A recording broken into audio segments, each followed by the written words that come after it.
আজকে ওই জিয়ে রাখা কই মাছগুলো থেকে 6টা কই মাছ মারা হয়েছে, তো ও এখন এখানে মাছগুলো বেছে দিচ্ছে। এর কাঁটাগুলো যা শক্ত, আমি তো একদমই বাছতে পারবো না।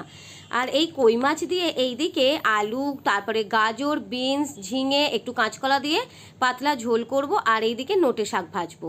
তো কই মাছটা আমি একদম বেছে ধুয়ে নুন হলুদ মাখিয়ে রেখেছি, আর খুব অল্প করেই ভাজবো। দেখো মাছের জলটা যেহেতু বেশি ঝাড়েনি, তো মাছগুলো কিন্তু ভাজতে গিয়ে বেঁকে গেছে। সবজিটা এইদিকে হালকা করে ভেজে নিলাম, আর এইদিকে মশলাটা করে নিচ্ছি। গোটা ধনে, জিরে, মৌরি, আদা আর কাঁচা লঙ্কা দিয়ে এই ঝোলটা বেশি ভালো লাগে। সবজিগুলো একটু হালকা সিদ্ধ হয়ে গেলে এবার ওর মধ্যে মাছগুলো দিয়ে দেবো, কারণ মাছগুলো তো অল্প ভেজেছিলাম, তো একটু সিদ্ধই হবে। তো ঝোলটা ওইদিকে বসিয়ে দিয়েছি, আর এইদিকে দুধটাও আমি গরম করে নিলাম। আজকে সকালের ব্রেকফাস্টে আছে কর্নফ্লেক্স। এবারে মেট্রোতে গিয়ে ভাবলাম একটু কর্নফ্লেক্স নিয়ে যাওয়া যাক, তাড়াতাড়ির মধ্যে খাওয়াও হয়ে যাবে, বেশি ঝুটঝামেলাও নেই। তো এইদিকে দুজনের জন্য কর্নফ্লেক্সটা রেডি করে নিচ্ছি। দুধ দিয়ে দিলাম, আর অল্প করে একদম দিয়ে দিলাম মধু। আজকের মতো এইটুকুই, টাটা।